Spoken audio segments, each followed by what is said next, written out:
Assalamualaikum warahmatullahi wabarakatuh. Salam waki, kami sukses, Anda pasti sukses. Good job. Baik sahabat hebat, kali ini kita akan belajar bersama untuk latihan soal-soal P3K pada kompetensi integritas. Soal P3K kemampuan integritas. Sumber dari guruid.com. Langsung saja pada soal yang pertama. Sebagian rekan kerja pulang 20 menit lebih awal dari jadwal yang seharusnya. Bagaimana dengan Anda? A. Karena banyak yang melakukannya, mungkin hal itu tidaklah mengapa. B. Banyak yang melakukannya sehingga saya pun melakukannya. C. Demi toleransi, saya pun melakukannya. D. Saya tidak melakukannya agar dinilai sebagai staf yang rajin oleh atasan. E. Saya tetap mengikuti aturan yang berlaku sehingga tetap pulang sesuai jadwal. Baik sahabat hebat, apakah Anda setuju dengan jawaban Wali Kelas Channel? Yaitu jawabannya adalah E. Lanjut. Titik-titik merupakan tantangan sekaligus peluang bagi masyarakat Indonesia adalah pengertian dari A. Nilai-nilai budaya, B. Kerusakan sosial, C. Kebudayaan, D. Keberagaman budaya. Kalau ini tantangan ya, bahkan sebagai peluang juga bagi masyarakat. Kalau menurut Wali Kelas Channel ini adalah keberagaman budaya. Dengan semakin beragamnya budaya, semakin menjadi tantangan kita, semakin menjadi peluang kita untuk memperkaya budaya bangsa kita. Next. Bagi saya, bekerja adalah A. Beribadah, B. Tugas, C. Kewajiban, D. Kebutuhan, E. Mencari uang untuk nafkah. Yang mana nih ya sahabat hebat? Sepertinya betul semua ya. Kerja juga ibadah ya. Kalau kerja diniati kerja itu memang sebaiknya diniati ibadah. Tugas, kita bekerja juga melaksanakan tugas, melaksanakan kewajiban ya. Namun ini secara umum. Nih ya. Pada dasarnya orang bekerja itu adalah mencari uang untuk nafkah, iya enggak? Saya coba yang E. Mudah-mudahan sahabat hebat sepakat dengan jawaban Wali Kelas Channel. Jika ada yang beda, ya no problem ya, karena ini kan integritas. Setiap orang itu kan beda-beda. Berikutnya. Dalam suatu rapat pimpinan, ada sejawat yang tidak sependapat dengan usulan saya. A. Dengan senang hati mempertimbangkan pendapat orang tersebut. B. Bersikeras agar usulan saya yang diterima. C. Meninggalkan ruang rapat dan tidak kembali lagi. D. Mempertimbangkan pendapat tersebut dengan melihat siapa orangnya. E. Tetap beranggapan bahwa perbedaan pendapat adalah hal yang lumrah. Kalau menurut Wali Kelas Channel itu jawabannya adalah dengan senang hati. Yang namanya saja kita rapat ya, bermusyawarah. Tentu ada perbedaan pendapat, ada pendapat yang berbeda. Tentunya setiap pendapat, usulan, mestinya kita harus pertimbangkan setiap pendapat dari teman-teman. Oke, berikutnya. Ketika tergesa-gesa dalam perjalanan menuju kantor, Anda melihat ada kejadian kecelakaan. Yang Anda lakukan adalah A. Menolong dan mengobatinya, B. Menolong kemudian membawa ke rumah sakit, C. Tidak peduli, D. Melihat situasi dan kondisi, kemudian tetap melanjutkan perjalanan ke kantor. E. Memberitahu anggota keluarganya. Nih, yang mana nih teman-teman? Kalau yang A, menolong dan mengobati, ya. Padahal kita sedang tergesa-gesa ke kantor melaksanakan kewajiban tugas kita. Menolong juga kewajiban kita. Kalau mengobati, ya, ini juga kalau kita langsung bisa mengobati ya. Kalau ini kecelakaannya parah, ya, kita bukan dokter. Nah, ini jangan nanti salah obat lagi ya. Yang mana nih? Kalau yang B, menolong kemudian membawa ke rumah sakit, ini juga sebaiknya juga ya. Kalau tidak ada yang menolong, memang seharusnya kalau hanya kita yang melihat, ya harus kita yang menolong dan segera membawa ke rumah sakit. Kalau yang C, tidak peduli. Nah, ini yang tidak benar. Kalau yang D, melihat situasi dan kondisi, kemudian tetap melanjutkan perjalanan ke kantor. Jadi, kalau yang D ini kita melihat situasi dan kondisi. Situasinya bagaimana? Apakah kita melihat, namun pada saat itu sudah ada yang menolong, sudah ada yang lebih mungkin sudah hadir dokter langsung mungkin ya, atau mungkin sudah ada petugas dari kepolisian dan sebagainya. Kita lihat situasinya, lihat kondisinya. Kalau sudah kelihatannya kondisinya sudah aman, si korban sudah dibawa ke rumah sakit, kita bisa melanjutkan perjalanan ke kantor gitu. Namun kalau sudah ada yang menolong, sepertinya sudah aman sih, nggak ada masalah, boleh saja sih kita langsung lanjut saja perjalanan ke kantor. Toh kita di situ juga tidak ngapa-ngapain, paling hanya nonton kan. Kalau sekedar hanya berdiri, hanya nonton ya, kita tidak ada yang bisa kita lakukan, ya lebih baik melanjutkan perjalanan ke kantor. Kecuali memang benar-benar pada saat itu tidak ada yang saat itu memang betul-betul tidak ada yang menolong dan harus segera kita tolong, ya harus kita hubungi orang-orang atau mungkin rumah sakit, mungkin pihak polisi ya. Barangkali ini kecelakaannya tabrakan atau apa, ya kan?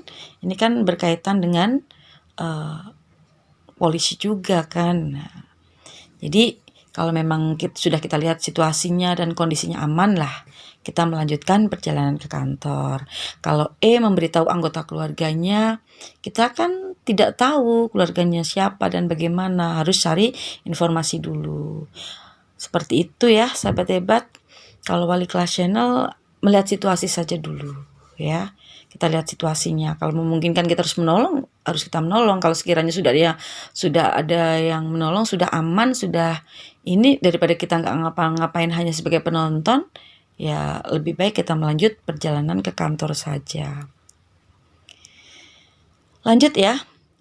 Dari sekian pegawai di kantor, saya merasa beban tugas terberat ada pada saya. Dan saya merasa stres karena dikejar-kejar deadline. Respon saya adalah, biasanya ini petugas-petugas operator nih kalau yang di sekolah-sekolah ya. Di SD, SMP, di MI. Ini para operator tuh sekarang itu mereka adalah pahlawan pahlawan pendidikan nih. Hampir setiap harinya ada saja yang dikerjakan kalau para operator ini. Ya sebagai operator, ya wali kelas. Nah, biasanya semuanya itu dikejar deadline, baik datanya, baik administrasi gurunya. Dan kadang-kadang dibikin stres nih kalau operatornya. Tapi luar biasa. Saya doakan untuk para operator nih, mudah-mudahan ada sesuatu yang istimewa dari pemerintah, ada kebijakan khusus nih untuk para operator sekolah nih ya. Untuk responnya, A, mengerjakan semua tugas dengan senang hati dan berusaha memenuhi target deadline. B, hanya mengerjakan tugas yang saya senangi. C, mengonsumsi obat suplemen agar mendongkrak tenaga saya untuk menyelesaikan semua tugas. D, mengerjakan semua tugas dengan baik meskipun sangat terbebani. E, mengerjakan semua tugas setengah-setengah saja, yang penting sudah dianggap bertanggung jawab. Ini antara A dengan D mana nih? Menurut sahabat hebat ya, kalau A mengerjakan semua tugas dengan senang hati. Padahal ini kita saja merasa tugas terberat ya, bagaimana kita merasa senang ya. Kita saja merasa stres. Kayaknya munah deh kalau kita happy-happy saja, senang-senang saja. Kecuali memang benar-benar ikhlas. Kalau ikhlas pasti nggak merasa berat, nggak merasa stres juga ya. Oke lah, Wali Kelas Channel memilih yang D saja. Mengerjakan semua tugas dengan baik.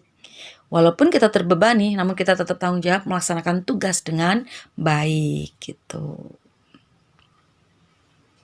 Lanjut. Saya menggunakan kendaraan dinas tanpa sepengetahuan kepala kendaraan pada hari libur. Secara tidak sengaja, saya menabrakkan kendaraan tersebut. Tindakan saya adalah A. Diam-diam menyimpan kendaraan tersebut karena tidak seorang pegawai pun yang tahu kalau saya menggunakannya. B. Membawa kendaraan tersebut ke bengkel, melaporkan kejadian tersebut kepada pimpinan serta menyerahkan segala keputusan kepada pimpinan. C. Mencoba memperbaiki sendiri kendaraan tersebut. D. Melaporkan kejadian tersebut kepada pimpinan dan siap menerima hukuman atau petunjuk dari pimpinan. Kalau kita lihat yang diam-diam, kita kembalikan. Allah Maha melihat loh ya, walaupun kita sudah diam-diam, kapanpun Allah bisa menunjukkan kebenarannya. Dan kapanpun yang namanya bangke, walaupun ditutup serapat apapun nanti kebauan juga. Saya rasa tidak tepat nih jawaban A. Kalau B, membawa kendaraan tersebut ke bengkel. Nah ini sebagai bentuk tanggung jawab kita ya. Setelah membawa ke bengkel, kita melaporkan kejadian kepada pimpinan. Kita harus jujur kepada pimpinan ya. Pokoknya apapun keputusan pimpinan terhadap kita, pokoknya kita serahkan saja. Yang penting kita sudah bertanggung jawab, kita sudah mengakui kesalahannya, meminta maaf, dan apapun jadi keputusan pimpinan ya kita harus terima itu. Saya kunci yang B. Kalau yang C, mencoba memperbaiki sendiri kendaraan tersebut. Ya kalau kita bisa memperbaikinya. Kalau tidak bagaimana? Tambah rusak deh. Yang D, melaporkan kejadian tersebut kepada pimpinan. Hanya melaporkan, tidak bertanggung jawab memperbaiki. Ya, walaupun siap sih menerima hukuman. Tapi kan sebagai tanggung jawab kita harusnya adalah membawa kendaraan itu ke bengkel atau memperbaiki. Oke, next. Saya ditugaskan pimpinan untuk menjadi notulen dalam rapat Badan Pertimbangan Jabatan dan Kepangkatan. Respon saya adalah A. Berusaha menghindari rekan yang membujuk untuk mengetahui hasil keputusan rapat. B. Dengan bangga saya akan menceritakan kepada rekan sejawat saya hasil keputusan rapat. C. Memberitahukan anggota keluarga tentang hasil keputusan rapat.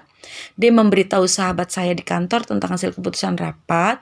E. Tidak akan membocorkan hasil keputusan rapat karena bukan wewenang saya. Ini adalah lebih bijak ya. Lanjut. Atasan Anda hendak memindahkan Anda ke cabang yang sama sekali tidak pernah Anda kunjungi, atau bahkan ke pelosok-pelosok. Padahal Anda adalah karyawan yang sudah lama mengabdi dan berprestasi, dan Anda cukup dekat dengan atasan. A. Menolak dengan halus dan mengusulkan yang lain saja. B. Mencari alasan karena dekat dengan atasan jadi bisa negosiasi. C. Bersedia dipindah tanpa membantah. D. Mengusulkan karyawan lain karena Anda merasa senior dan disegani di kantor. E. Berangkat dengan sangat terpaksa. Kalau menurut Wali Kelas Channel yang kita tetap bersedia ya sebagai karyawan yang baik walaupun kita dekat dengan atasan. Yang namanya kedekatan dengan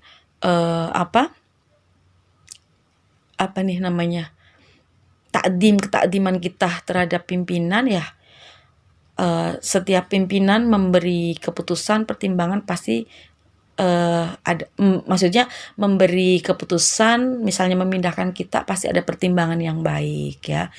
Jadi kita harus selalu bersedia dipindah tanpa membantah gitu. Lanjut, soal terakhir.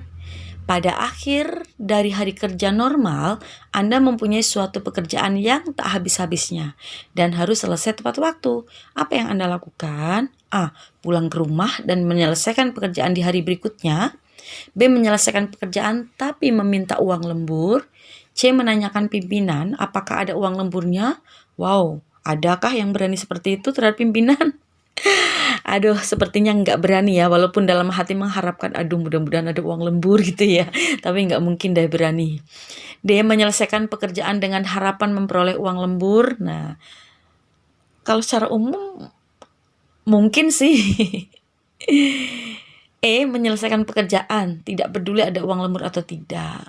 Wali kelas channel rasa yang ini adalah yang E ya, kita tetap apapun itu pekerjaannya, walaupun pada akhir hari kerja tetap menyelesaikan pekerjaan dengan baik ya. Dalam waktu menyelesaikan pekerjaan, kita tidak peduli ada uang lembur atau tidak, tetap kita selesaikan pekerjaan karena itu sudah menjadi tugas kita. Seperti itu. Namanya rezeki, kalau kita bekerja ikhlas kan Allah akan memberinya dengan cara apapun, dari pintu manapun, tidak harus dari harus tambahan dari uang lembur itu. Kalaupun kita tidak dikasih uang lembur, saya yakin Allah akan memberikan rezeki dari jalan yang lain. Banyak pintu Roma. Oke, seperti itu kita send. Seperti itu sahabat hebat, untuk latihan soal pada kompetensi integritas, mudah-mudahan bermanfaat untuk sahabat hebat semua yang akan mengikuti seleksi P3K. Wali kelas channel doakan mudah-mudahan sahabat hebat semua lolos semua ya, dan menjadi ASN yang baik dan menjadi ASN yang punya integritas tinggi, dan tentunya adalah pengabdiannya kepada negara itu yang luar biasa. Terima kasih, kurang lebihnya mohon maaf. Alhamdulillahirabbil alamin. Assalamualaikum warahmatullahi wabarakatuh. Salam wake. Good job.